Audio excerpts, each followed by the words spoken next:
Eh bien, salut à tous et à toutes, bienvenue dans cette toute nouvelle vidéo les amis, c'est Tadcraft et aujourd'hui on se retrouve pour jouer à Minecraft avec le mode que vous avez été très nombreux à le suivre dans mes vidéos précédentes et à me suggérer pour faire une vidéo complète. Donc les amis, nous voici dans cette petite vidéo explicative pour vous enseigner les bases de ce mode, qu'est-ce qu'il faut faire, qu'est-ce qu'il faut pas faire. Bref, les bases, les objectifs de cette petite vidéo les amis, petit 1 d'explorer, de savoir ce qu'il faut faire et les bases les plus importantes dans ce mode. Petit 2, comment l'installer dans Minecraft sans aucun problème et l'avoir sans aucune difficulté possible. Petit 3, l'exploration et s'amuser un maximum et passer du bon temps quoi qu'il arrive. Petit 4, un petit like et vous abonner, pourquoi pas. Un petit like et un petit abonnement, ça fait toujours plaisir et ça me rend heureux. Et sur ce les amis, si vous êtes prêts, ben c'est parti.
Alors les amis, je sais que ce mode est assez grand à explorer également et assez très pratique à explorer et à savoir plein de choses, mais pour le début, vous allez spawn dans cette maison que je trouve vraiment incroyable parce que elle est reliée à l'histoire dans One Piece. Donc pour le début, vous allez avoir un chapeau de paille, c'est celui de Luffy ici, par contre moi je l'ai ramassé. Ce qui est pratique, c'est que c'est ici que votre aventure va commencer. Et le seul avantage, c'est que dans les coffres, vous allez avoir plein de nourriture. Pour les débuts de votre survie, c'est assez très pratique. Donc voilà quoi. Donc voilà. Pour l'NPC ici, c'est un NPC qui va vous servir de la nourriture. Mais bon, le petit manuscrit dans mon inventaire, ça, c'est ce que toute votre survie est basée là-dessus.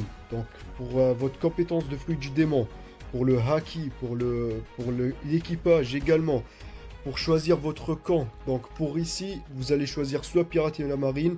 Donc pour moi, j'ai choisi la pirate, ben c'est évident. Et donc vous allez aller ici, tout ce qui est acquis de l'observation, amélioration, acquis des rois, etc., etc.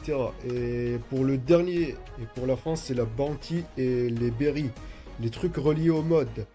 Pour finir, il y a le truc cheat, c'est pour le truc des triches, vous allez avoir en créatif.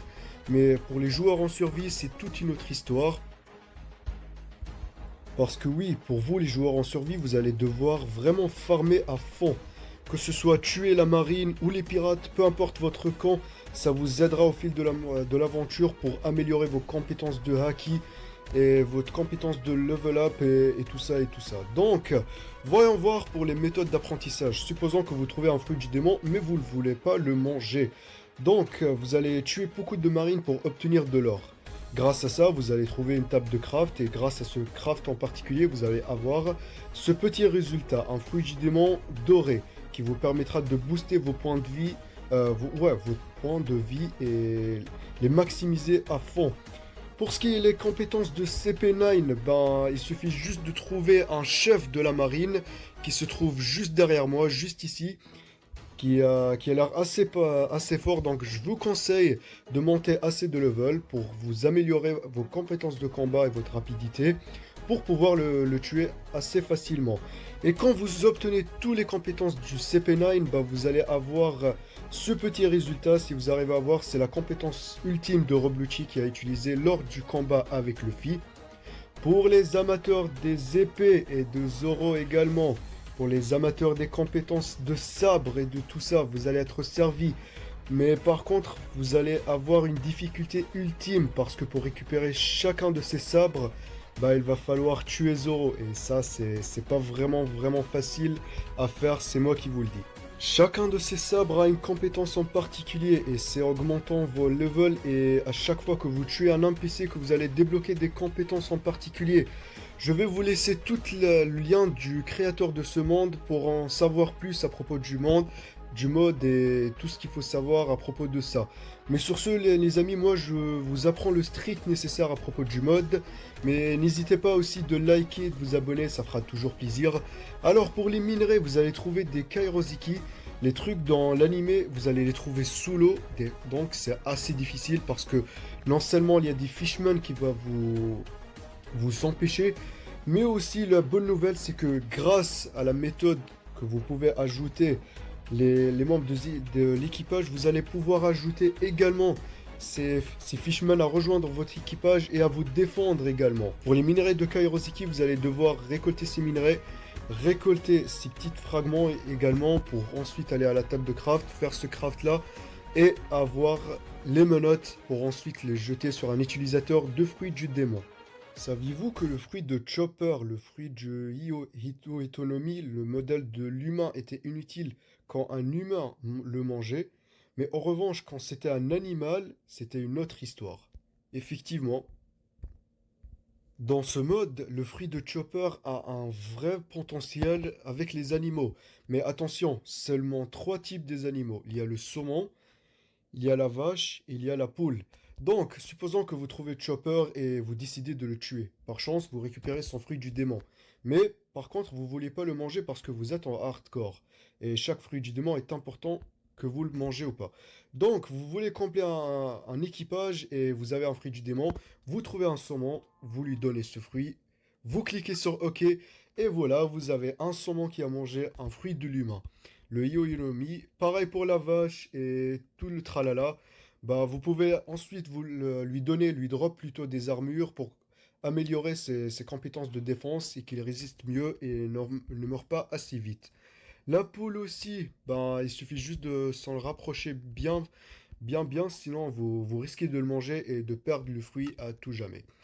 Voilà ce que c'était par rapport au fruit de Chopper et ce que vous devez savoir à propos de ça.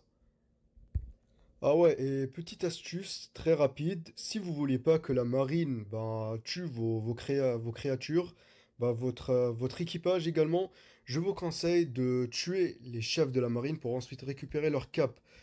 Ensuite, vous pouvez drop cette cape vers votre créature et ensuite il va la porter systématiquement. Ça marche aussi pour les membres d'équipage humain, c'est-à-dire les pirates et tout le tralala, mais sinon, il peut aussi porter des armures style casque en diamant, casque en fer, bottes et leggings en fer, et, etc., etc. Ça marche aussi pour le reste des créatures. Donc voilà. Alors, petite information, les amis, c'est que vous pouvez ajouter un nombre des pirates, comme ça vous allez les trouver de manière standard dans votre aventure. Mais le truc, c'est que là, on se fait attaquer par un utilisateur de fruits du démon. C'est exactement comment dire, la main droite de Doflamingo, c'est ça. Donc, si vous tuez ce caractère-là, vous allez avoir une chance d'obtenir son fruit du démon. Donc ça fait partie de la façon d'obtenir des fruits du démon pour ensuite les consommer vous-même. Et donc, mes chers viewers, vu que vous avez une équipe entière d'équipage et de pirates, vous allez pouvoir leur donner des fruits du démon. Un peu bizarre, mais il y a quelques fruits où ça ne marche pas. La majorité, c'est des Logia que ça marche et et plutôt des Paramecia assez cheatés. Donc, pour leur donner un fruit du démon, il suffit juste d'être à côté d'eux et de les nourrir. Et voilà, vous allez remarquer qu'ils vont vous défendre en utilisant leurs fruits du démon et leur potentiel. Je vais faire une petite démonstration à propos de ça, mais dans la majorité des fruits, que ce soit les Zoan comme celui de Marco, comme par exemple vous donnez ça à un membre de votre équipage, ben vous avez comment dire, un régène de santé à l'infini. Vous imaginez ça, les amis? Donc, voilà pour ce qui était tous les fruits du démon. Il y a aussi le fruit de la lumière, le fruit de l'électricité, le Hyo-Yonomi aussi, le fruit de Aokiji également. Donc, c'était tout ça. Donc pour ça, ils vont vous défendre, peu importe que ce soit la marine ou lors d'un combat avec les boss et tout. Ils vont vous défendre du mieux qu'ils peuvent. Mais attention, par exemple, si vous donnez un fruit de la flamme ou du magma à un membre, ben, il va vous blesser également. Donc faudrait faire attention. Pour le craft, si vous tuez un pirate, vous allez obtenir son épée. Grâce à cette épée, plus un fruit du démon en plein milieu, vous allez obtenir une mixture des épées qu'ils ont mangé un fruit du démon. Effectivement, c'est possible. Avec ces épées, vous allez débloquer des potentiels.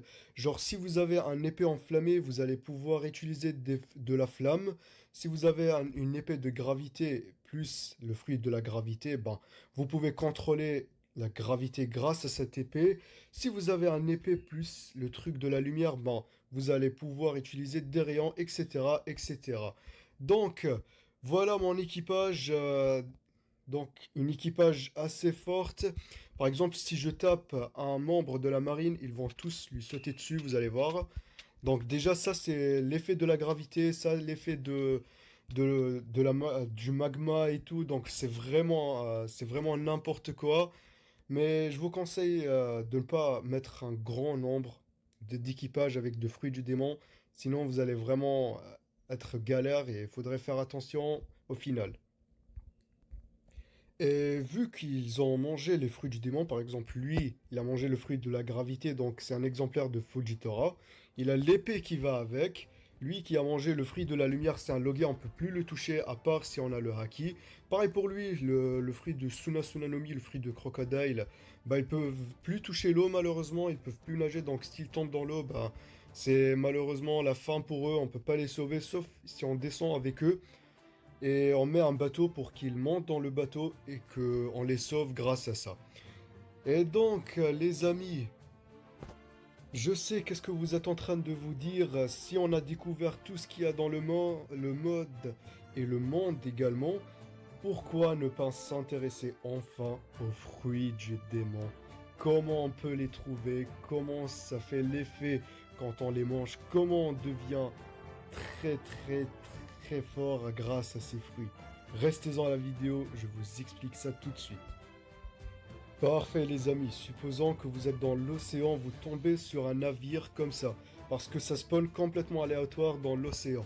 Il y a des chances que vous trouvez plusieurs navires et dans ces navires vous allez trouver des coffres qui contiennent un fruit du démon. Mais je vous conseille que vous allez devoir trouver une clé, c'est en tuant des capitaines des pirates que vous allez obtenir des clés avec un chance de 10% de drop. Alors, avec cette clé, ça va vous permettre d'avoir des fruits du démon avec un potentiel élevé, c'est-à-dire des Logia ou des Zoan, voire même des Paramecia assez cheatés. Et donc, vous allez trouver des bateaux comme ça, qui contiennent des coffres avec des berries, de la nourriture, et des coffres avec des fruits du démon. Vous faites un clic droit, c'est-à-dire vous cliquez dessus. Par contre, il y a des chances que vous allez trouver le membre d'équipage qui spawn, ou alors un fruit du démon aléatoire. Mais pas de souci, parce qu'il y a deux continents où vous pouvez trouver des fruits du démon. Il y a ici en haut, il y a aussi en bas. Donc vous pouvez casser et trouver le deuxième coffre. Si vous faites un clic droit, ben vous allez obtenir un fruit du démon, les amis. Et ça, c'est vraiment, vraiment excellent dans votre aventure. Il y a aussi un shocker box, c'est très pratique dans votre aventure, dans les bateaux. Donc je vous conseille de le récolter pour votre aventure et quand vous aurez un inventaire plein, ce sera pratique pour ranger votre bazar et tout le tralala. Eh bien, c'était tout ça pour la première méthode, trouver un bateau. Si vous avez un fruit, vous voulez pas le manger, bah il va falloir trouver un marchand. Ces marchands, les amis, lui en particulier, celui qui est en noir, c'est le marchand des fruits du démon. Il est capable de vous vendre ou également d'acheter des fruits du démon. Donc, supposons que vous avez un fruit, vous pouvez lui vendre et acheter en retour un fruit du démon grâce à ça. Mais faites attention parce que c'est 5% de chance qu'il spawn. Vous pouvez lui vendre les fruits du démon. Par contre, moi, j'ai déjà acheté le fruit de Katakuri parce que j'ai déjà essayé de faire une vidéo, mais le record accroche. Donc voilà. Je vais plutôt acheter le Magu Magunomi, le Logia du magma. et on va le tester ensemble. Donc, c'était tout ça pour la deuxième méthode pour trouver un fruit du démon, les amis, en étant en survie.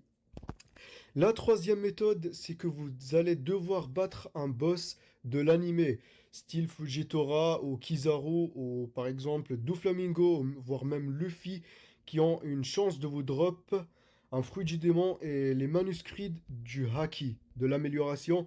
Grâce à ces manuscrits, vous allez devoir trouver une table de craft et les réunir tous ensemble en formant la forme d'un bloc. Grâce à ça, vous allez développer votre Haki et l'améliorer également. Donc les amis, c'est tout ce qu'il y avait à savoir pour les... Voilà le moment qu'on a tant attendu, comment c'est l'effet que ça fait quand on mange un fruit du démon. Bah c'est parti, on va essayer ça tout de suite. Déjà, vu que vous mangez un fruit du démon, bah, vous allez obtenir une barre de fruits. Grâce à cette barre, bah, vous allez développer des potentiels. Plus vous tuez des NPC et des créatures du mode avec votre potentiel de fruits, plus votre l'expérience de votre fruit augmentera également. Et grâce à ce manuscrit, par exemple, vous allez pouvoir augmenter le potentiel de l'apprentissage du fruit du démon. Par exemple, c'est le Aqua no Mi expérience 0. Vu que je suis en créatif, ben, je peux jouer avec les paramètres sans aucun problème. Mais vous, les joueurs en survie, c'est pas la même chose parce que vu que vous avez pas ça, ben, vous allez devoir farmer un maximum avec votre fruit du démon. Donc, je vais faire envoyer et vous allez remarquer que j'ai tout le potentiel du fruit du Magu Magu no Mi. Et c'est extraordinaire. C'est parti pour le test. Et donc l'aventure peut enfin commencer, le fun plutôt peut enfin commencer parce que vu que vous avez un Logia, les autres caractères n'ont aucun effet sur vous, peu importe s'ils n'ont pas le Haki. Et vu que j'ai le Magu Magu no Mi, j'ai l'enchantement de résistance au feu, et ça c'est extraordinaire. Pour les compétences, je vous ai dit qu'à chaque fois que vous level up avec votre fruit, bah vous allez débloquer au fur et à mesure du temps des compétences aléatoires. Et donc pour la première compétence, bah, c'est le rafale de coups de poing de magma, comme vous pouvez le constater ici. La deuxième compétence, ou plutôt la troisième, c'est le plutôt effet de vol. Vous pouvez voler complètement en hauteur et à chaque fois que vous débloquez et vous augmentez votre level, ben vous allez pouvoir voler plus longtemps. Le quatrième potentiel, franchement c'est mon préféré. Pourquoi? Parce que c'est à ce moment-là que vous allez pouvoir réveiller votre vrai potentiel et jouer avec l'environnement. Comme par exemple, là, j'ai envie de transformer tout ce qui est autour de moi en magma, en lave. Donc, franchement, regardez-moi ce petit effet stylé, tout le monde brûle. C'est franchement, vraiment trop stylé et j'adore ça. Vous pouvez brûler les boss complètement, vous êtes vraiment très puissant. Et l'effet des blocs, ben ça reste pas comme ça vu que les blocs de magma, ben ils vont refroidir et ils vont devenir du cobblestone en fait. Le coup de poing de feu de magma, c'est vraiment l'effet assez particulier parce que vous avez un coup de poing en magma qui fait très mal, qui a beaucoup de points de dégâts et tout ça. Enfin, des magma météores, franchement mes préférés parce que regardez-moi ça, comment ça va descendre et tout. Vous allez voir comment c'est trop cheaté, vous allez les voir descendre complètement sur... Regardez comment ça descend les amis, c'est complètement la folie. Regardez les dégâts qu'on a fait, c'est franchement ça devrait être interdit. Le fruit du magma, si vous arrivez à battre ou à avoir des menottes de Kairoseki, je vous conseille de les mettre sur Akainu parce que son fruit est vraiment cheaté. Pour ce qui est la deuxième compétence les amis, vous pouvez créer un lac de lave et c'est pas tout parce que vu que vous êtes un élément de lave, bah vous pouvez marcher rapidement quand vous êtes dans le contact de la lave, peu importe où vous êtes. Si vous êtes dans le Nether, vous avez une immense rapidité dans la lave comme si vous étiez dans l'eau et tout ça. Donc franchement cette compétence est assez particulière. Il y a aussi le chien de lave, l'attaque de Akainu également, ça charge. Et c'est vraiment, ça a beaucoup de dégâts et c'est franchement bien fait le design. Je vais vous montrer. Eh bien les amis, regardez-moi ça, comment c'est bien fait, le design du chien de la lave, franchement c'est assez extraordinaire, vous pouvez le voir comme ça apparaître. Et pour le dernier pour la fin, l'attaque qui a séparé Ace malheureusement du monde réel, eh bien, c'est l'attaque de la main de la lave directement. Regardez comment c'est bien fait, regardez-moi ça, comment on s'enfonce littéralement avec notre main de lave, c'est vraiment bien fait. Regardez comment on plonge et ça fait également beaucoup de dégâts. Donc franchement les amis, chaque fruit du démon de ce mode a un potentiel assez particulier. Par exemple, si je donne des coups de poing pas assez normaux, ben, je vais brûler l'adversaire. C'est très pratique pour avoir de la nourriture assez cuite. Mais c'est ça, chaque fruit du démon est assez particulier dans l'aventure. Et franchement, je tiens vraiment à ce que vous installez ce mode et vous voyez ce potentiel par vous-même, vous explorez, vous... D'ailleurs, je vais même vous laisser le lien de la chaîne du créateur du mode si jamais vous voulez en savoir plus. Mais sur ce, les amis, voyons voir comment on installe ce mode sur Minecraft sans problème, sans aucun défaut. Restez dans la vidéo parce que c'est maintenant que je vais expliquer comment on installe ce mode. De retour pour le mode One Piece les amis, nous sommes dans la chaîne principale du créateur du jeu, donc nous voici dans sa chaîne principale, n'hésitez pas à aller vous abonner, comme ça vous serez avertis des futures mises à jour. Moi en tout cas ce que je vais faire c'est que je vais vous enseigner comment installer les modes des futures mises à jour. Donc c'est la même chose dans presque toutes les mises à jour, donc ça va pas être changé, je pense. Ce qu'il faut faire, c'est que là, je vais vous apprendre pour aller dans sa page principale et installer le mode, comment on doit faire pour ça. Mais dans ce qui me consiste à moi, je vais juste vous mettre le lien du mode, comme ça vous pouvez cliquer directement et l'installer sans aucun problème. Ensuite, avec l'histoire des archives et tout ça, on verra plus tard. Donc, voici comment on fait.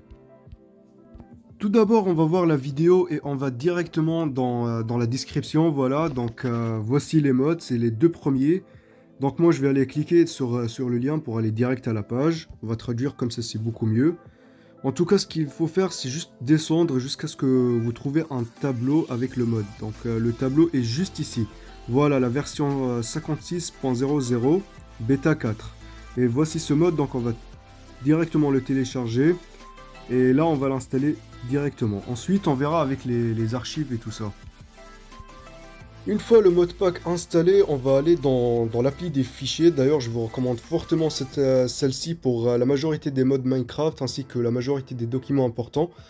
Donc, on va aller dans les petits traits juste ici. On va cliquer sur stockage, ensuite celle qui est au milieu, stockage interne, pour ensuite retrouver download, les téléchargements. On va aller ici, mais cette fois-ci, on va aller direct dans le mode. Donc on pisse à sa bêta juste ici. On va utiliser toujours. Et ensuite, tout ce qu'on va faire, c'est qu'on va rester cliqué pour la renommer. Et ainsi, effacer juste le zip et le point pour garder .mc addon. Et ce sera fini. Donc, on clique sur OK. Là, normalement, tout est fait, tout est réglé. On va réessayer. Et donc nous voici, on va cliquer sur les petites icônes ici juste grises. Donc c'est ça les modes qu'on a réussi à extraire. Donc vous cliquez juste dessus et systématiquement vous devrez trouver Minecraft. Vous faites soit pour que enfin vous le retrouvez dans Minecraft les amis. Bon pour moi je l'ai déjà téléchargé donc c'est pour ça que ça me dit ça. Mais pour vous ce sera pas la même chose parce que vous l'aurez directement. Alors... Pour l'installer dans votre monde, vous créez un monde, tout ce qu'il y a de plus normal. Voilà. Il suffit juste pour les fonctionnalités de votre monde et les paramètres, ben regardez, c'est juste vous choisissez si vous survie ou créatif. Le petit four, c'est pour choisir si c'est un monde plat et tout le tralala. Le mode triche, c'est pour faire des commandes dans la barre de triche justement. Et les petits coffres là, c'est pour les packs de ressources. Justement, vous allez trouver votre mode normalement ici. Et ensuite, ça c'est pour le premier. Le deuxième, c'est le Shulker Box. Voilà, vous l'activez dans les deux. Et donc, ensuite, le plus important, vous voyez la petite balise, la expérience. Vous activez tout le reste, absolument tout. Les 5 derniers, vous devez les activer comme ça, votre mode fonctionnera sans aucun problème. Ensuite, vous créez votre monde et normalement, Ensuite, ben voilà, tout ce que j'ai à vous dire c'est GG, vous avez réussi, vous avez installé le mode sans aucun problème, le mode fonctionne, ben félicitations, je suis fier de vous les amis. Alors si vous avez suivi toutes les étapes à la lettre, donc normalement vous n'allez pas avoir de problème en particulier pour l'installation du mode, donc voilà, le manuscrit, le petit chapeau de Luffy est juste derrière et l'MPC, et comme j'ai expliqué dans la vidéo là, vous pouvez choisir entre pirate et marine et tout le manuscrit, là je suis en survie donc c'est comme ça que ça marche. En tout cas, regardez, pour être sûr que le mode fonctionne, vous avez spawn exactement dans la maison, donc franchement, si vous suivez toutes les étapes, bah c'est bon, vous allez avoir le mode et amusez-vous bien avec le mode, et sur ce, n'oubliez pas de mettre un like et de vous abonner. Et surtout, n'hésitez pas à lâcher un commentaire si jamais il y a un truc qui n'a pas fonctionné ou vous voulez savoir d'autres choses. Eh bien les amis, c'était TADCraft, et bien moi je vous dis à la prochaine dans une nouvelle vidéo. Allez, ciao les gens!